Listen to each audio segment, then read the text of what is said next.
Jack to go and fetch your bank. Tried acting up, staying born to a different kind of same. Went off to college, but college turned out me. Couldn't get my master's in truth and loyalty. I said, whoa, light that fuse and run. I said, whoa, I am my father's son.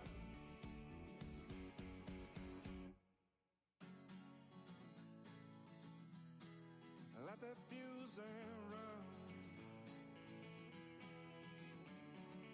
Whoa, light that fuse and run. Went off to college, but college done up me. Couldn't get my master's in truth and loyalty. Bang out the buzzword, teaching that blind man to sing. You might get the best of him, but you'll never fool me. Now, sweet talk to beanstalk, tell Jack to go and fetch your bank. Tried acting up, stay forward to a different kind of scene. Went off to college, but college done up me. Couldn't get my master's in truth and loyalty. I said, whoa, light that fuse and run. I said, whoa, I am my father's son.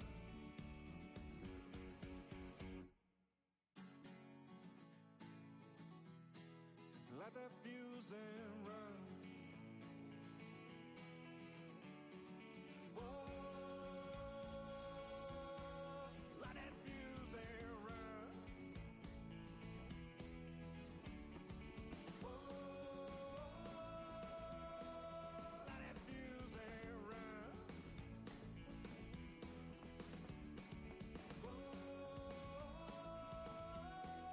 light that fuse and run.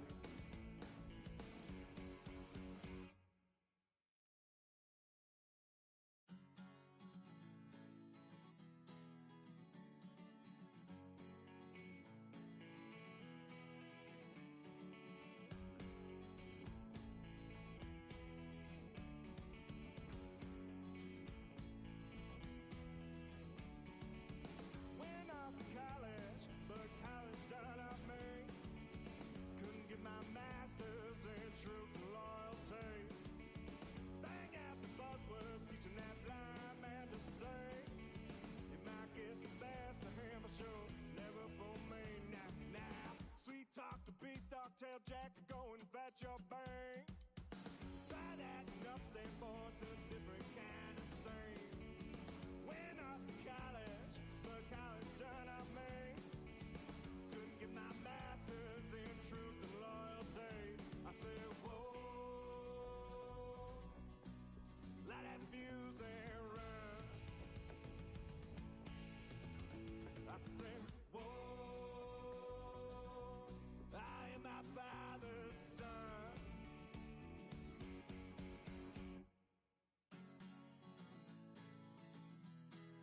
Light that fuse and run. Whoa, light that fuse and run.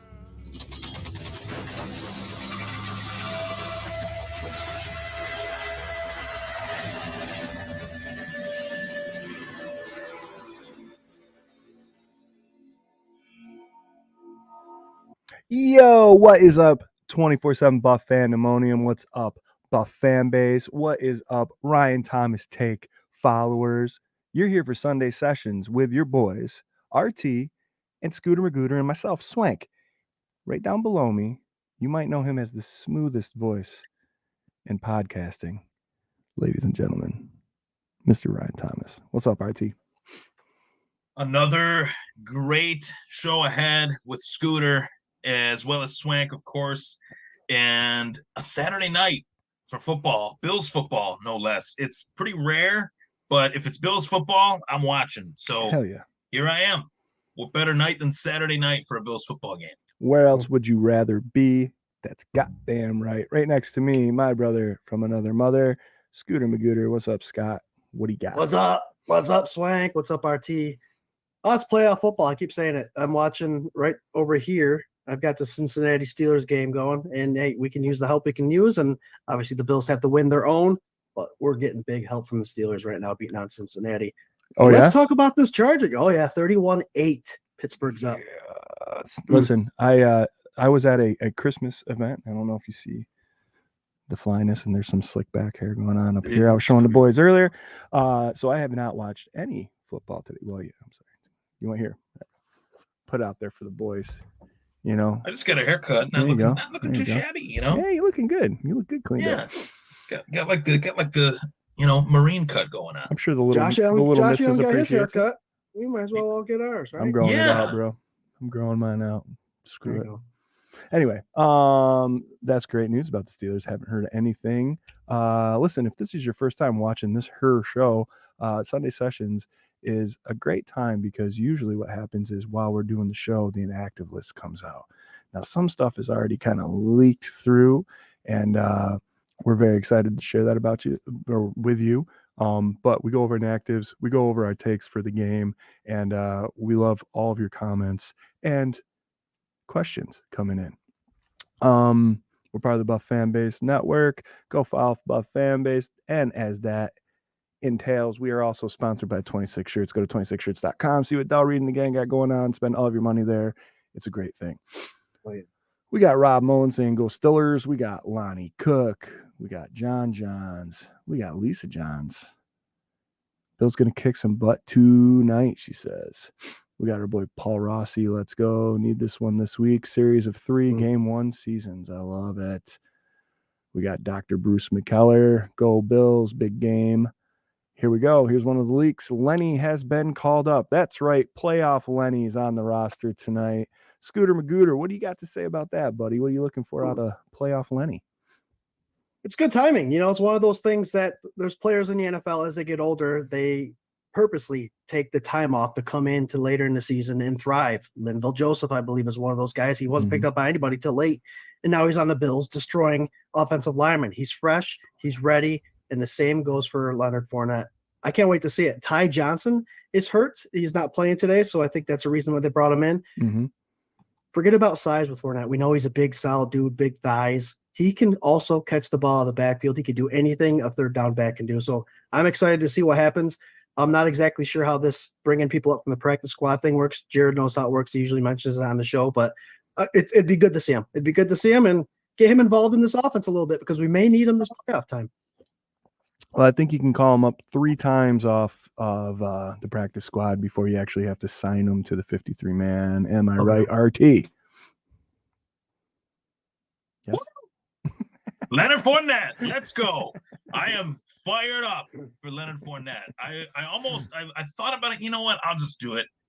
The DMX bark was the first thing I thought of when I heard that Leonard Fournette was playing. He's got that dog in him. I'm really looking forward to seeing that 1-2 punch with the before mentioned last week superstar in the making, James Cook. Let James cook, but let Lenny get his too. That's what I'm going to say to that. I think this is going to be a very fun night with a very legit 1-2 punch, I think, as we get in this later portion of the season. The Bills are going to need to close out some games, and what better way to do it than with a great run game? Hell yeah. I love it. Really quick, we'll go over those inactives for you right now. The rest of the list includes Micah Hyde, which we all knew. It came out about 2 days ago, I believe. Ty Johnson, as Scooter stated, which I did not know about until right there. AJ Epinesa, which is a bummer because at the party there was some dudes, some Bills fans, man, all decked out in their gear. And we're talking about the show. We're talking about the team. And one of those dudes told me that AJ was going to be active today. And I was just like, really? That's awesome. But alas, inactive. And then Fetty and Alec Anderson, regular run-of-the-mill usual suspects on this list, so no surprises there. What is the status of my friend Daquan Jones? Does anybody know? Is he active today?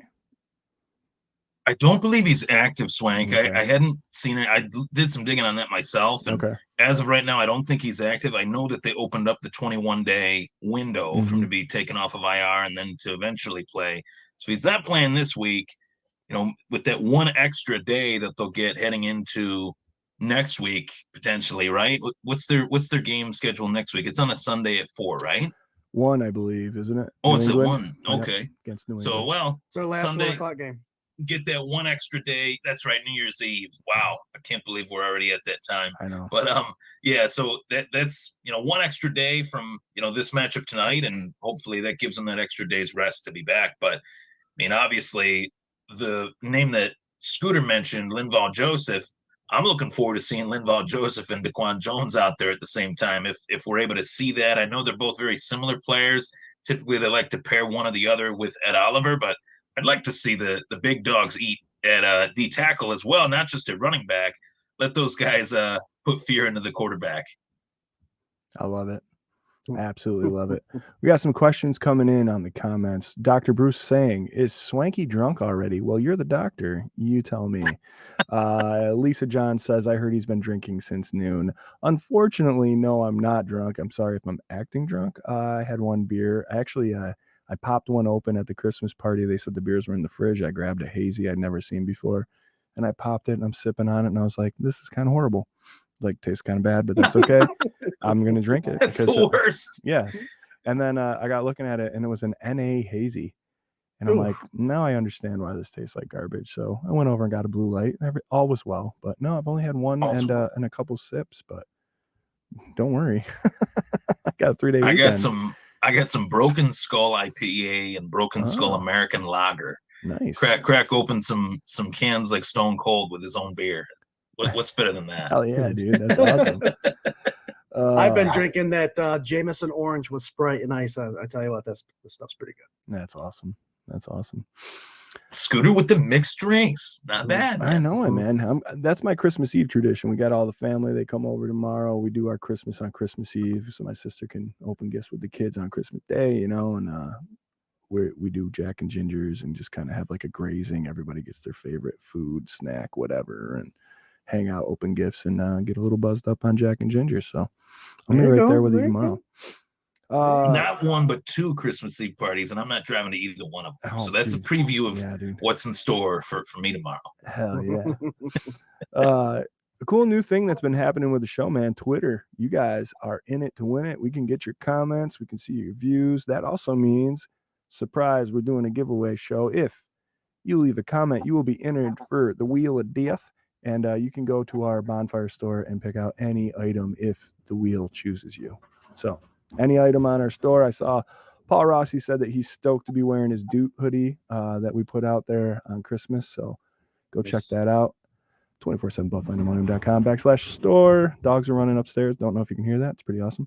And .com and check it out. Let's see here, guys. Let's get into this game a little bit. I'm going to be throwing up your comments, and if you got any questions or takes, please hit us up. We appreciate all the support and viewership. Let's go right now to something. Swank. Wait, real quick, just in. Oh, we got have somebody joining. Buff fan base's very own Justice General. Let's see. He should be coming in here. He's going to be looking good, dude. Look at him. Rocking the JA-17. Listen, you can say whatever you want right now until his audio hits. Oh, here he is. What's up, Justice? I'm sorry. I'm late. You're good. Technical difficulties. No, you're good. good. You guys were mad at me. I was like, oh, damn. Never, dude. Never. Can anybody be mad at you ever? Oh, man. How you guys doing, man? Beautiful, man. Beautiful. Hanging doing out. Good. We're having a hell of a show right now, man. Viewers are popping in. This Twitter thing getting added on to StreamYard is really just blowing it all up. It's awesome. Yes, it has. I love that, right? We finally get to show our true potential. Right? No doubt. Definitely. For sure. We got a great group of guys tonight. Good to see you guys. Yeah, you too, brother. Good to see you too, man. Yeah. So we just went over. Good to hear you. Yeah. Thank you, man. Likewise, bro. Appreciate you guys. We just went over that inactive list, so we were getting on to this game and what we're looking forward to here. And I really wanted to talk a little bit about our defense against this depleted Chargers offense. I mean, it is sad. And in years past, games past, seasons past, I feel like we've played down to our opponent. I think that we have a different mindset right now. I think that this is a completely different team than that Buffalo Bills. I think that they have the smell of blood and they're going for it. So I'm expecting them to take complete care of this team front to back and wash them all night. And Josh Allen doesn't see maybe half of the third quarter and none of the fourth. That's what I'm expecting. That's what this team should do to that. But I wanted to get your guys' take. Justice, since you just got on with us here, brother, what do you think this Bills defense is going to look like against this Chargers offense? So yeah, I think this kind of is like if we didn't just see the Cowboys get thoroughly like bent over, we would probably be worried about Micah Hyde being out. But I mean, Taylor Rapp was all over the field. To be fair, I haven't been the biggest fan of Taylor Rapp this season, but he played well last week. Yeah. He was all over. It was everywhere. And so you play a significantly worse team who was missing their best player in Keenan Allen. And then, of course, their best player, Justin Herbert. Yeah, dude. And then also Keenan Allen, which doesn't make anything, any easier. Easton Stick will be your quarterback. And then I still have not learned the name of that head coach. Do you guys know anybody? That's how irrelevant they are. So, you know what I mean? It's just, Eckler. So, and what would suck is if because if Ken Dorsey was the coach, I wouldn't be saying none of this. Would not be saying none of this because I'd be like, they're probably going there and laying an egg and they end up losing to freaking Chargers, right? So, but Joe Brady, like you said, it's a new mindset. This is not even the same team. This is a completely different team, completely different squad, completely different mindset. So I guess to answer your question, they should stack the box and stop Austin Eckler because what else do they have? Quentin Johnston going to drop a couple passes. So you know what I mean? Stack the box. He's going to get a couple of passes his way from the second stringer, and that'll be about it. But yeah, if you stop Eckler, I think to me that is the key to the game. I want to see defensive ends torching off on this young man passing the ball back there, and I don't want any surprises, man. I think this team just needs to come in and handle business. RT, what do you think, brother? What's this defense got to do? Yeah, I mean, obviously stopping Austin Eckler is priority number one. Getting the Easton Stick early, rattling that confidence that he really already doesn't necessarily have. He hasn't earned that yet. Don't even give him the chance to get any confidence, if at all, early in this game. But Austin Eckler in his own right, he hasn't really been the same this year. He has not been, the elite Austin Eckler week in, week out. He's had some down weeks. He's had some injuries. He's played through injuries. So could be looking at a running back that's kind of on the back nine. Maybe there's some things to come injury-wise for him in his future as he touches closer to 30. But yeah, I really don't see the Chargers as much of a threat without arguably their three best players in Herbert, Eckler not being who he has been, and Keenan Allen being out for this one is a massive loss for the Chargers, because if anybody's been good out of those three, it's been Keenan Allen, no matter what has kind of presented itself for the Chargers. So I think Keenan is a big part of this too. 100%, man. You can't ignore these pieces. And I would feel differently about this game, again, like we've already stated, if it was 5 weeks ago. I would think, Jesus, there's a potential for them to play completely down to these guys and not raise to the occasion and just wash them. But it's just a different team. Scooter, tell them all about it, man. Tell them about it. About this team as a whole being just different. It is. You can see it in Josh Allen's face. I mean, I saw the comparison on social media of Josh Allen with Ken Dorsey versus Josh Allen with Joe Brady, and he's just more alive. He agrees with our philosophy here. Let James cook. He said it in his post-game conference last week.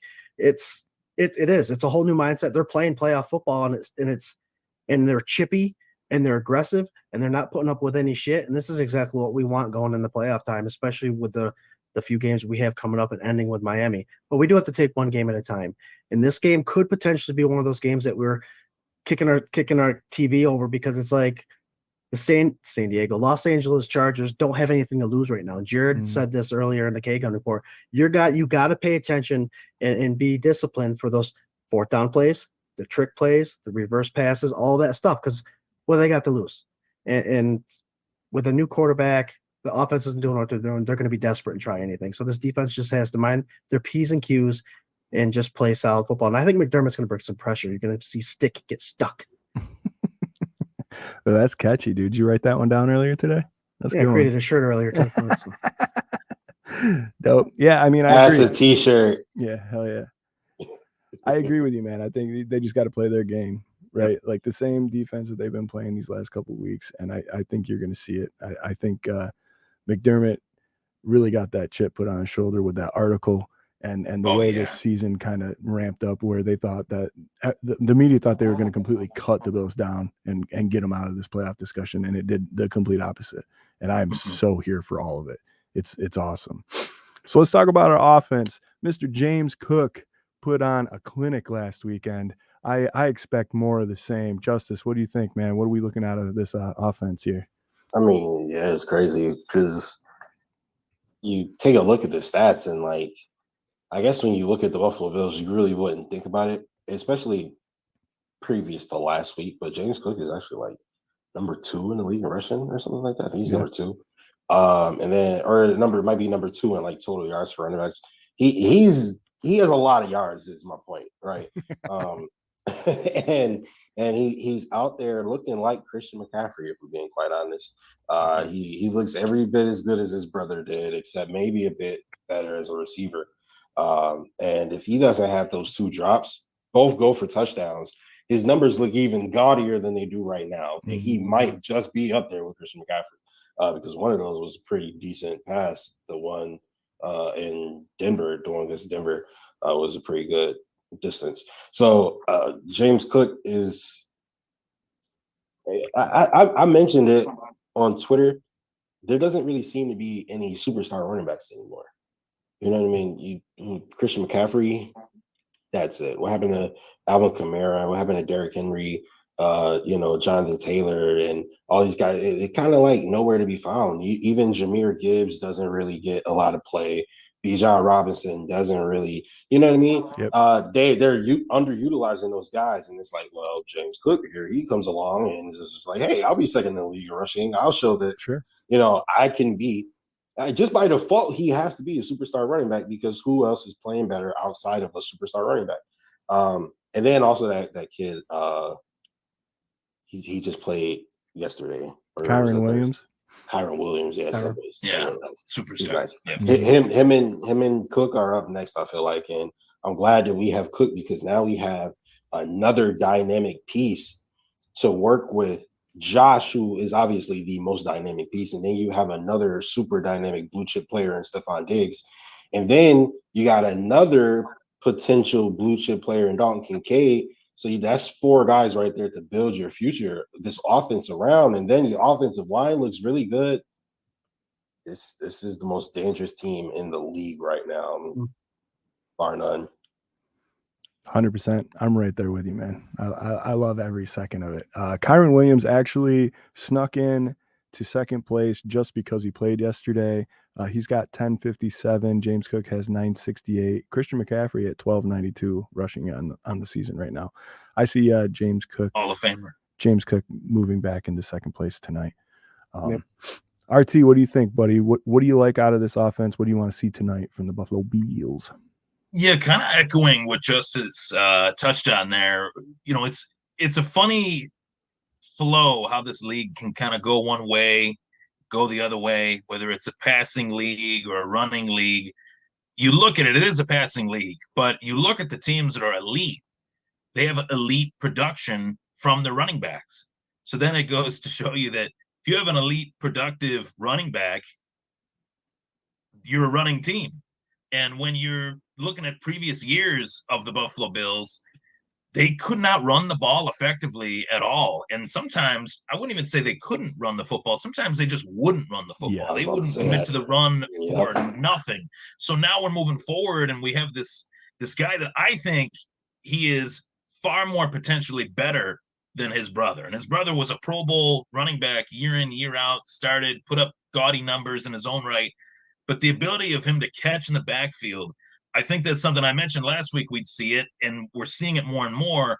It creates such a huge advantage for this offense that has Stephon Diggs on the outside. If he's double teamed, then we can work to James Cook, work to Dawson Knox, work to Kincaid. Creates a whole new array of plays that I think Josh Allen's really excited about, because it's not just Allen to Diggs. Diggs is still getting his. I think they're going to incorporate that much, much more tonight. They will be able to. It's a matchup where Diggs should do very well. But make no mistake about it, there's plenty of mouths to feed, and Joe Brady's feeding him. And that's something that Ken Dorsey was not doing as the OC of the Bills. That just seems like something that was low-hanging fruit for Dorse to do. It was like he was trying too hard to put his stamp on this offense, and he could have just done all these things that Joe Brady's doing.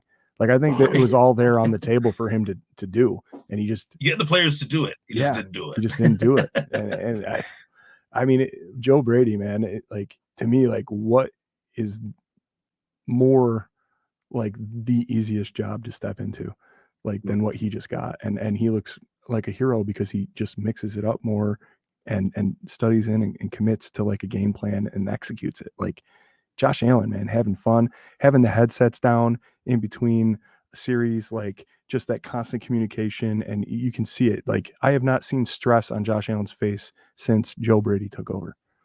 I got a question for you guys. Yeah. Look at what Joe Brady's doing right now, right? And I mean, any serviceable offensive coordinator could produce with the Bills offense, because you got so many, the best toys in the world to work with, right? Mm-hmm. So he's doing all this, and it seems like it was so simple. Like, just have a game plan, like have a game flow, a structure, something that you want to accomplish this week. And then Ken Dorsey just couldn't make it happen, and it kind of like killed the morale for the offense at a lot of points. And I asked, like, what? Where was Joe Brady in this whole process before? Like, was he like giving them tips, or was he just like watching his downfall? Like, damn, wasn't supposed to do that. Like, yeah, you know what I mean? Yeah. Like, what was he doing? Like, was Dorsey just like, I'm gonna do it my way? Or like, I like, because the shift is so dramatic. It's like, were they even in communication before? I don't know. It's a good question. It's a good question. I think the first couple weeks, I mean, we obviously know that Joe Brady didn't have a humongous change in the playbook the first couple weeks, but after the 5th and 6th week, now we're looking into Joe Brady putting his own little niche on everything. But I don't know, maybe they go over the same plays. They obviously know what plays are in the playbook and the scheme for the day. So it's like all the way up until the game where the game plays have to be called. I'm sure he's on board with it all. You know what I mean? And then at some point it's like, I mean, he's the understudy. He's got to still be like, should I say we should have done this compared to, I wouldn't have done that. I wouldn't have run on 3rd and 13. Yeah. It's probably one of those things too, where Joe Brady's in the role of the quarterback's coach. He's working with the position, right, and he's just kind of looking at how that is managed and managing that, and kind of seeing from afar, okay, Ken Dorsey's not doing this. I got to just go along with it. If it leads to getting bad enough, which it did, Sean will have to make a decision, and I'll have that spot. Because that's usually, I mean, coaches, offensive coordinators, rather, that get fired, more times than not, the quarterback coach is getting promoted to that spot in season, especially. So he probably just kind of waited and, tried to do the right thing, keep his mouth shut, let Ken Dorsey kind of do it to himself, and then take the job. And it's not a coincidence that he's successful. You look at across the league, he's only 2-3 years older than me, and he's an offensive coordinator in the NFL. All these guys that have had success as OCs are young, and they're innovative, and they're dynamic, and he's proven that. Yeah. I mean, Dorsey had the same opportunity. He was Brady when Dable was here.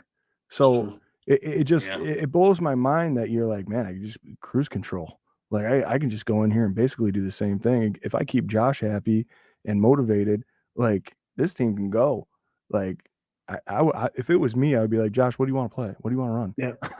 Right. Sure. And I'll tell you what, it doesn't Just happen doesn't happen very often in the league all around with all 32 teams where at some point the fans are right.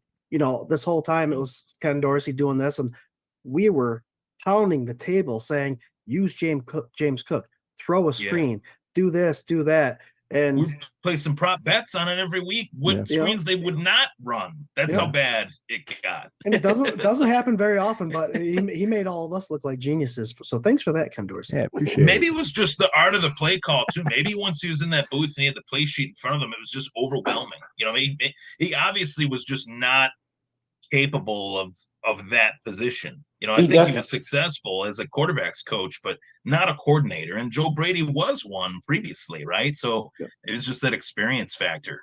He definitely folded in like big moments, and you could tell the inexperience. And then it's just like, oh, but it's his first year. He'll get better. Because I was calling for his job after he was running comebacks in the snow. I was like, get him out of here. We don't know. Get him out of here. And so after that Cincinnati game, I was like, look, you could blame Leslie Frazier all you want. I understand there were some really, really bad plays. But, bro, you scored, what they score, like 3 points or 13 points or something super stupid. It was like, I'm not going to. Second half. No. That offensive coordinator needs to go. But it was like, it's his first year. So realistically, they couldn't fire him. Then this whole year, I feel like he sabotaged our season. Maybe not on purpose, but as far as production-wise, our offense has been significantly better. The complementary football aspect has actually been able to manifest itself because the offense is moving the ball and getting points. And then the defense is being put in better positions. They're, pinning the ball deep if they do have to punt it, because they're going to have to punt it from midfield because they're actually moving the ball. And it's just like the game flow, the game gets easier. And I think that's what Sean McDermott clearly isn't great with close games and like game time situation. So let's go blow people out. You know what I mean? I'm good with that. Because he's going to do his job on defense. That's one thing you say about Sean McDermott. He's going to have his defense ready to play. And they may not, be like the most dominant defense in the world, but they're going to hold you to like less than 17 by the time the fourth quarter starts. So if your offense can manifest points, you got yourself, a win most likely. If we're up by 14 or more, McDermott's defense works perfect for that kind of situation. For sure. I'm very glad that the Chiefs game ended the way it did. I think that squashed a lot of stuff.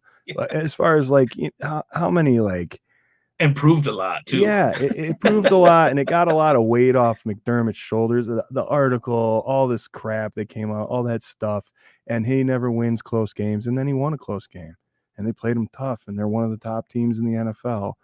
Of course, don't ask a Miami fan, because if I have to read one more tweet from a Miami fan on like this week, I'm gonna lose my mind. They are the most erratic, scared fan base right now. I can't blame them though.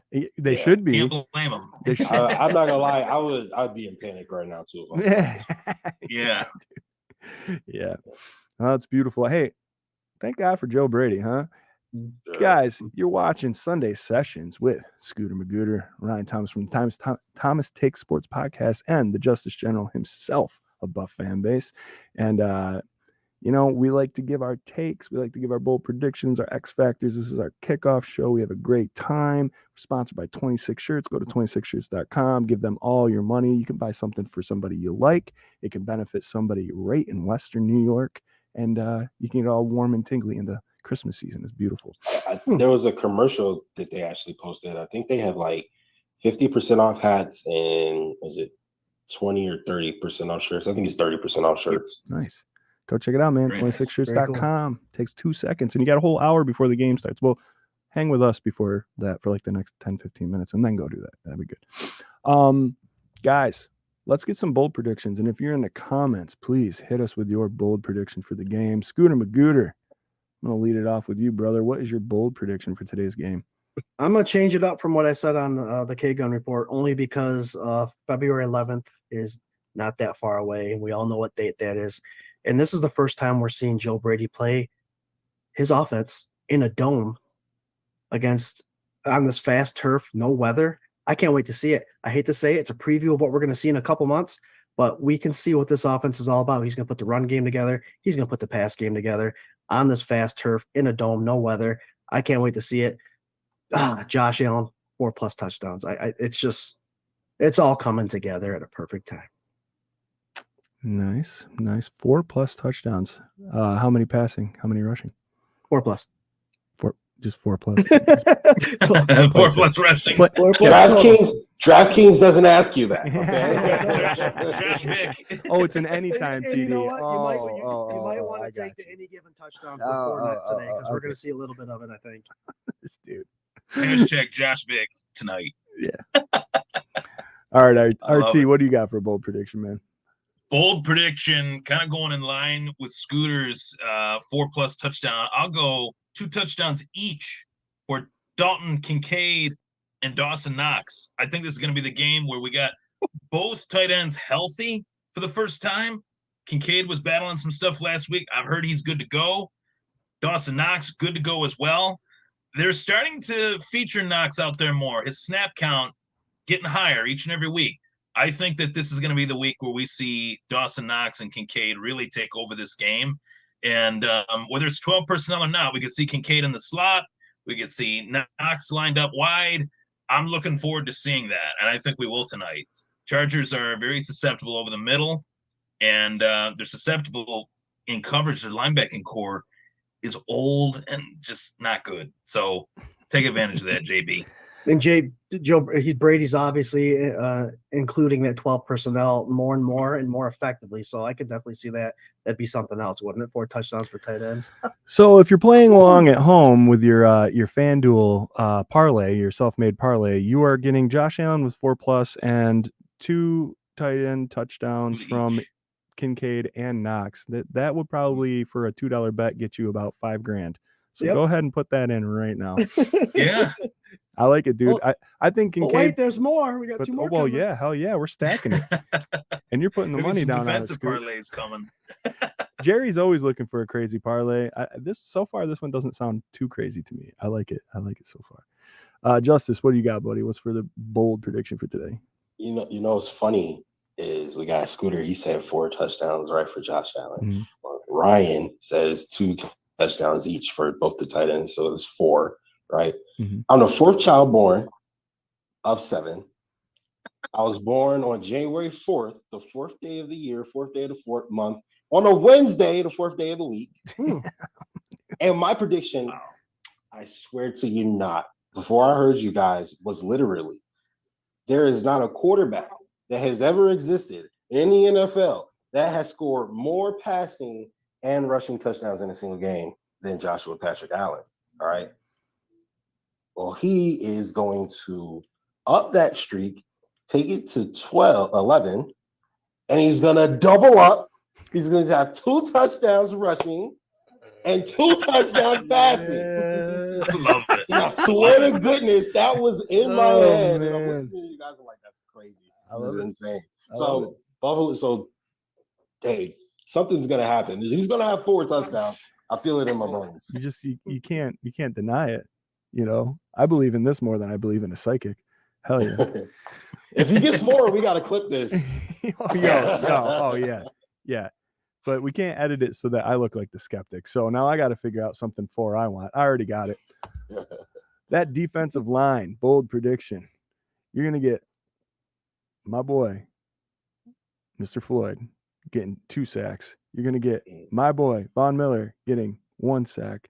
And you're going to get my boy, Ed Oliver, 1 sack for a combination of 4 sacks from your defensive line from each of those 3 gentlemen. And I almost went the 4-pick route. I guess I could have. I think I'm just going to stay safe. I'm going to let it be right there. 4 sacks. So we got, I think, if you're combining Scott and actually, no, that all works out. 4 TDs. Yeah, Josh just needs 4 TDs, rushing or passing. No, because 6 TDs. His was on top. Yeah. So mine will require 2 rushing touchdowns. 2 rushing, And then Ryan's was 2 touchdowns to each. So each touchdown. So 6. So you're looking at a 6 TD game. 6 touchdowns. Yeah. Which is not impossible today. I mean, the Bills did do a reverse throw with Beasley for a touchdown pass last time they played the Chargers. So you never know. They could do 2 of those. Yeah. I like it, man. Put it in. Lock it in. It's beautiful. My point for this whole game is that this is what it should be. We should completely steamroll them. So as crazy as some of these predictions might seem, this should happen. This absolutely should happen. They should go in and just score all over this defense. And if they don't, it might be a little bit of a different show on Tuesday. But for now, absolutely. They go in there. They should steamroll them. I love it. We got Lisa John saying bold prediction. Cook goes for 100 plus again. I like it. We got people moving on the X Factor already, and we'll do that as well. Dr. Bruce says X Factor is D-line. 4 sacks, 2 by Oliver. He's going down my same line. I like it. Rob Mullen says X Factor coaching. Get us up early with limited playing time for starters. The sub shine closing this out. I like it. Robbie from Let's Talk Sports 716. What's up, Robbie? Bold prediction. James Cook 2 TDs and Diggs 1 TD. Josh 2 Russian TDs. Go Bills. Hell yeah. That's a good one. Oh man, let's see. Lisa John says 5 TDs. Too many awesome players to choose which ones. 41-13. I like it. Greg says Kincaid 2 touchdowns. John's X Factor O-line protects Josh and opens tunnels for the run game. Let's talk about this X Factor. Mr. Justice General, what would your X Factor be for today's game? Ooh, okay. All right. We watching the Cincinnati Bengals get absolutely thrashed. So I feel like that opens up a playoff spot. Texans are without a quarterback. Colts are without a quarterback. Jaguars are without a quarterback. Browns are without a quarterback.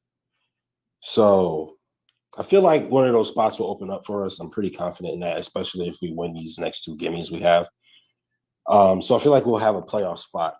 And we have set a attitude, like an identity with running all over who the consensus favorites were previous to last week. Like, I mean, absolutely bludgeoning them and doing whatever, having our way with them. And our offensive line, Spencer Brown had a damn near 93 rating for PFF rating and run blocking. And so you get Deion Dawkins, who pushed a grown man 30 yards back on national TV in front of his wife and kids, right? McGovern and Morris, who likes to run block. Torrance, who at Florida liked to run blocks. And then of course just Spencer Brown, who has the highest run block of anybody for last week. You want to continue that attitude that they have of running through people and punching them in the mouth. And so I feel like you get 2 fresh served cupcakes. The bakery, here you go. It's up to you to eat them now. You know what I mean? So I feel like these are 2 games where you can just get that bully mentality, because you're going to have to see Lamar and the Ravens, and they have a bully mentality.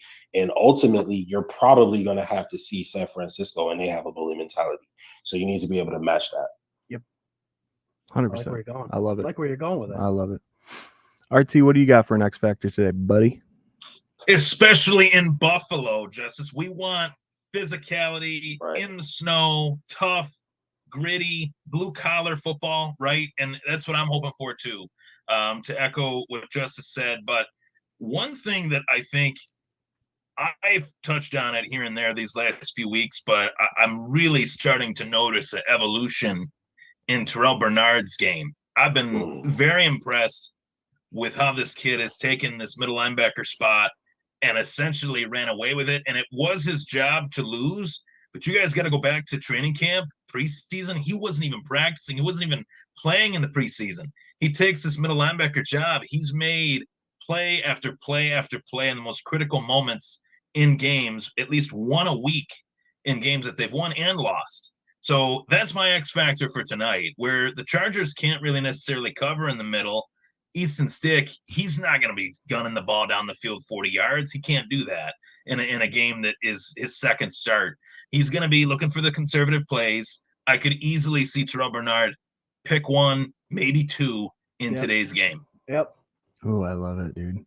I love it. This linebacking core has been ridiculous, I think, over the underrated. last 4. Yeah, absolutely. Really?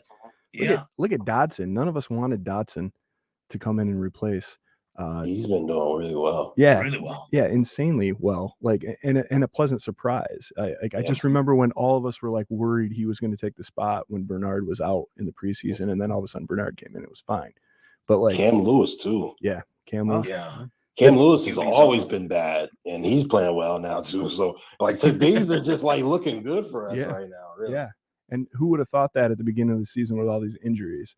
And you got these dudes stepping up and just laying the hammer. Even Rap. I mean, Rap was almost too physical in the beginning, right? And we were like, and now he's settled right in. And I love Micah Hyde to death, man, but I have no problem. I don't think there's any drop off right now having Rap back there. So I will. Yes, that's true. Rap is flying all over the field right now. I will say that, but I will say that we need to see it more consistently before I'm ready to say I'm ready to move on from Micah Hyde, because Micah Hyde and Jordan Poyer are like, when video games, when like it's like, oh, one player is like, it's like it got like a 3 power out of 10, and then the other player is like a 3 power out of 10. But when they come together, they're like an 8. Yeah. That's Micah Hyde and Jordan Poyer.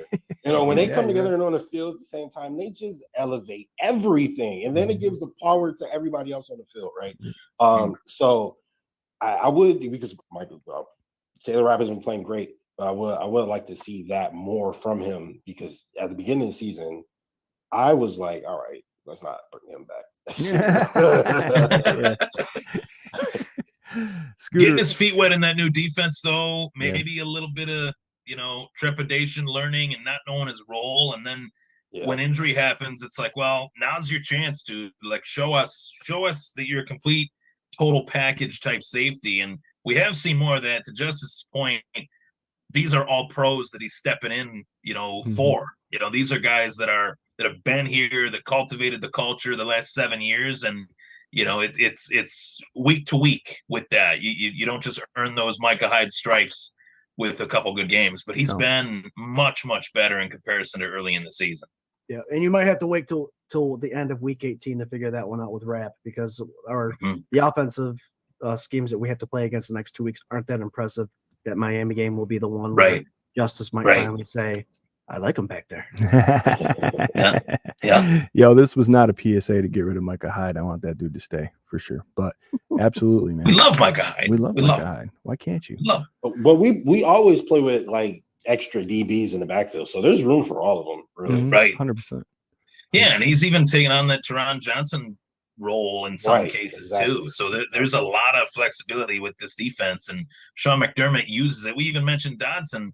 Dodson's played where Milano played. They've had Dodson and Terrell Bernard out there at the same time, or Dodson and Dorian Williams. That's another guy that I loved that pick. I was one of the few people. I remember we were on the show, and I'm like, people are hating on this pick, but watch this dude. Just watch. He's very quiet.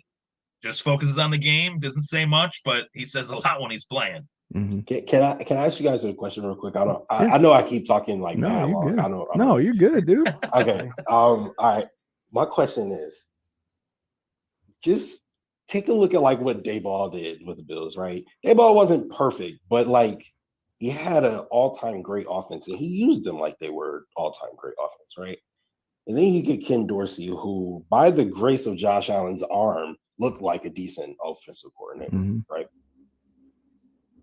And Joe Brady comes in and makes that all-time great offense look more like an all-time great offense, right?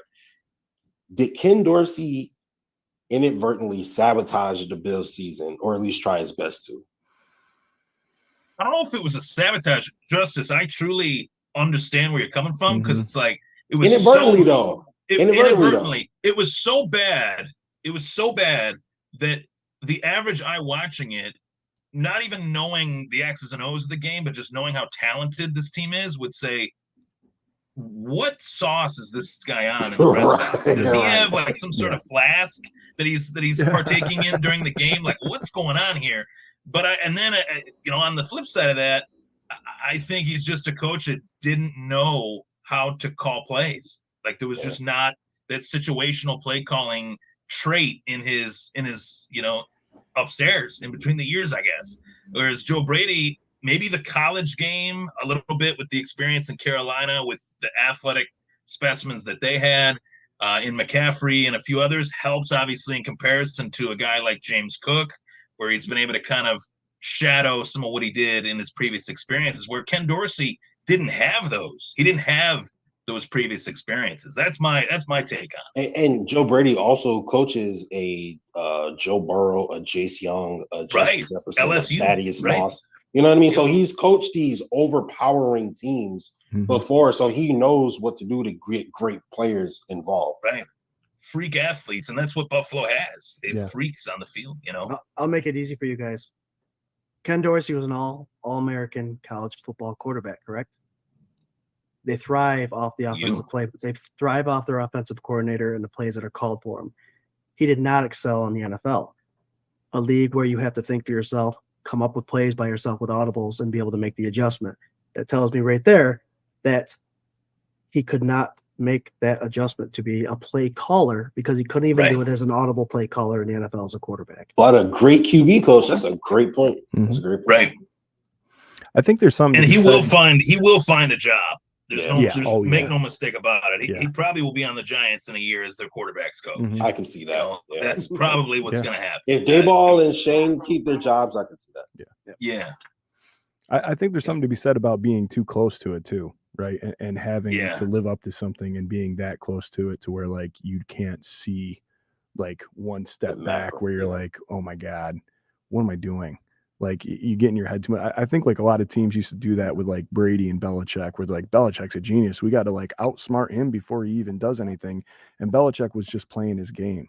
Like that's it. He was just playing hard-nosed fucking football. And these guys would come in and be like, well, he's going to do something slippery. I got to really pay attention to this, this, and this and get everybody crazy. And it's like, if you just establish what you do well and you stay the course and do it well and are disciplined, then you play your game, you can succeed that way. Play your game. Yeah. Yeah. You start play trying your to game. bend to other teams and get too cute, and then you get sucked into the Dorsey hole, we call it, and you get the hell out. So you let the other team make mistakes.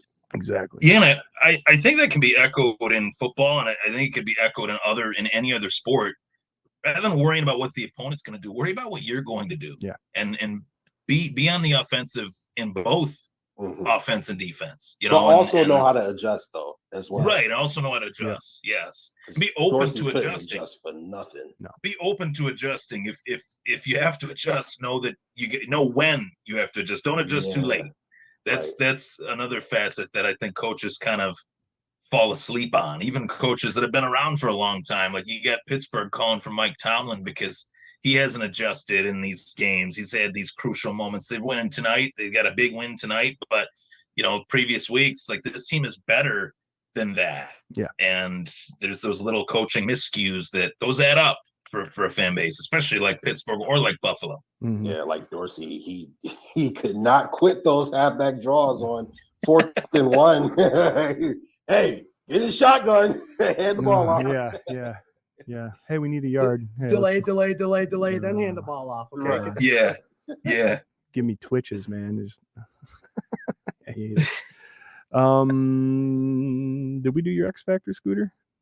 My X factors go along with what I already said about discipline. This team has nothing to lose as far as the Chargers go, so it's discipline on offense and defense. All right. My X factor really quick is that you are going to see the resurgence of resurgence of Mr. Stephon Diggs tonight, and he is going to go absolutely off on this secondary.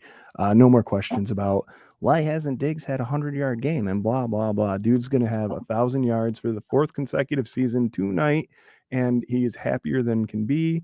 I make the joke about him being a cancer in the locker room every time I see a video of him smiling with Josh Allen, even when they have a worse record than last season or the season before. He is a leader. He was right. The guy that was the problem is gone.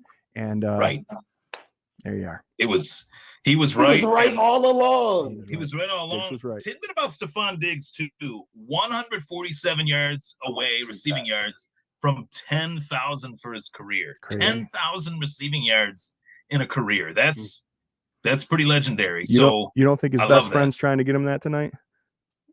I bet you big old Jay is trying to get him that tonight. Jay is gonna get it. Guys, we're rolling right here. We're like 35 minutes away from kickoff. I got some beers I got to grab out of the fridge. We're a minute 02 away from the Steelers beating the hell out of the Bengals and that being final. So that's super fun. 34-11 right now. Let's do our score predictions. And then we'll do our final thoughts and get 34-11. I gotta head out, so can I do my score prediction first? Go ahead, RT. You got it, brother.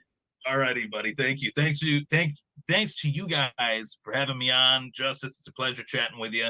Of course, good to see you on here. Score prediction, guys. I'm going 38-3. No touchdown from the Chargers tonight. This Buffalo Bills defense, just as much, if not more, than the offense shows their dominance. A long day for Easton Stick, long day for the Chargers, and maybe the Chargers might have to go to the free agent quarterback as well as getting a new head coach, as well as a vacant GM spot as they have it now. I could easily see Easton Stick having a really hard day in this one. So 38-3, offensive onslaught, defensive masterclass from Sean McDermott tonight. And last, certainly not least, go Bills. Hell yeah. Good get, RT. Man. Follow him on Twitter. He is the man if he dips out. We love you, RT. Thanks for joining us. Good chatting Bills football as always. Hell yeah. See you later, bro. See ya. See you, bud. Justice, what do you got for a score prediction? Last week, I kind of kept it close. I didn't get obnoxious with it like I usually do. So they won, and I'm superstitious. So I'm going to be tame. And I know I usually say that and then give like a super obnoxious thing, but like not today. So I'm just going to say I'm going to go like 27-13. Bills? So moderate, Yeah, Bills. Nice. I like it. We play it safe because we get a little homerish on this show sometimes, and then you get humbled, and then all of a sudden last week happens, and you're like, what the hell? I would have called that. We lose to Denver whenever I say we're going to blow them out. Right. Yeah. What do you think, Scooter? What do you got, buddy? I'm along the lines with Ryan. I'm going 35-10, and I'm doing one of those BS touchdowns at the end of the game like the Cowboys got. So 35-10. It's a pretty confident. Yeah, the Cowboys to 3 points. That's a good point. That's crazy.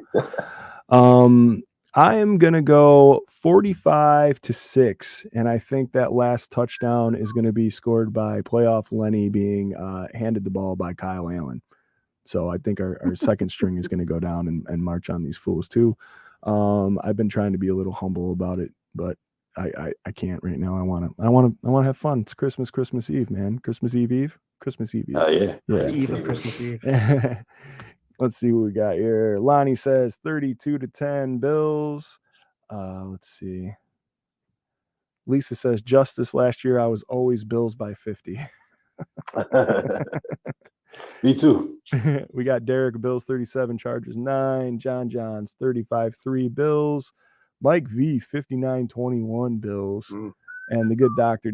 Bruce McKellar from the injury report over on 247buffandemonium.com says Bills win 42-6. Everybody's got high hopes that score's final 34-11. Steelers win. Give us some help today. Hell yeah. Bills just got to take care of business. We got kickoff in 31 minutes. So do some final thoughts and get the hell out of here. Get to your little rituals before the game. And guys, thanks so much for all the viewership and hanging out. And we are part of the Buff Fan Base Network, sponsored by 26 Shirts. Go to 26shirts.com. The head of the whole fam, man, right down here. Justice General. Justice, what do you got for a final thought, brother? Man, it's really interesting. The season started off really, really rocky. The Buffalo has been through a lot of turmoil in the last 2 years, just as a city altogether and a community. And now it feels like everything's falling our way right now. So let's hope that things continue to do that, because not gonna lie, fellas, the AFC ain't looking great. It's looking like it's only one great team in the NFC. And if we could get there and we could take advantage of them, this could be the year. There is not a single AFC team who I am scared of to go into their house, take their cookies, slap their wife on the butt, and watch TV. Okay? There's not a single team. We go to Baltimore, we have a great time. We go to Kansas City, we always have a great time. Miami, we really always have a great time. So I'm not worried. So let's go. Hopefully Bills by a billion. But again, real quick, I want to thank all you guys who ever supported Buffalo Fan Base. Thank you so much. It has been an absolute pleasure to have you guys with us. You have no idea. You guys are the best content. Like it was one of my favorite shows personally. All right, and all of this Bills content stuff. And I love coming on here, especially because I don't pod as much as I used to. So anytime I get a chance to chat with you guys, it's always a great time. So thank you so much for inviting me. Hell yeah, man. Thank you. And anytime you want, Justice. man. Anytime. You're good guys. Very, very hospitable. And we love you, brother. Thank you so much. Love you too. Love you too, guys. Oh, yeah. Scooter. Oh, yeah. What do you got? Follow that, Scooter. Follow that speech. Well, He's slapping Miami's moms on the ass over here. I was going to say that's Justice's second reference to slapping ass this show. So maybe Yeah, that's how you know it's good. Is it really? I don't even notice anymore. But to go off what you were saying, Justice, no, we love you, man. We love being a part of the Buff fan base, and we're honored to be a part of it. And it's showing with our viewership. I tell you all the time, I've been commenting it, texting it back and forth about it's going up and up. That means people are loving what we're putting out as a group. I mean, all the shows that the Buff fan base has, and it's fun content, it's different content, and it's all fan first perspective content, which people can relate to. And that's why we enjoy being part of this group. My thing is guys, it's Christmas. Christmas brings together people in a way that should be 365 days of the year. And as much as we hate Miami fans and New England Patriots fans and all the fans out there, just remember that this is a game. Humbly respect each other, because the reason we hate each other is because of the sport we love. We all love the NFL. So Christmas time is just a reminder, treat everybody fairly, nicely, treat as you like to be treated yourself. A Merry Christmas to everyone. And let's not forget why we celebrate this holiday. God bless you all, and I'm so glad to be a part of this. And let's kick some ass, Buffalo. That was a fantastic follow-up. Man, you putting the pressure on me, man. All right, good night, guys. Have a good Merry Christmas.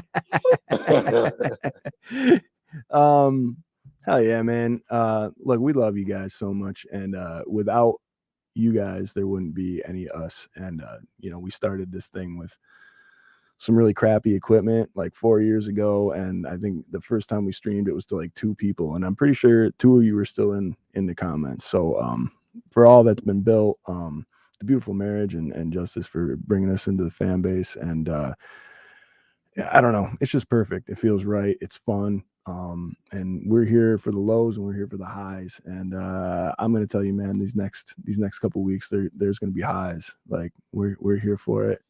They've earned it. They're gonna continue to earn it. They're gonna take care of business.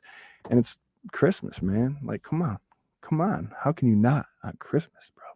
And we might have some sponsors coming, fellas. So hey, like some highs out. Some highs might be on the way. All right, I like it.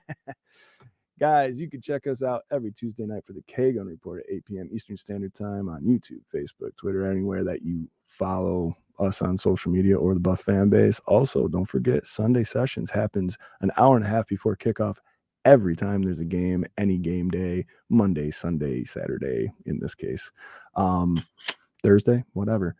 And you can get that Sunday Sessions. Don't forget to follow my boy Ryan Thomas over at Thomas Takes Sports Podcast. Follow everybody on the panel here, and go Bills. Go Bills. Got our first gift. Steelers won. Let's keep going. Go Bills. Go Steelers. Go Bills.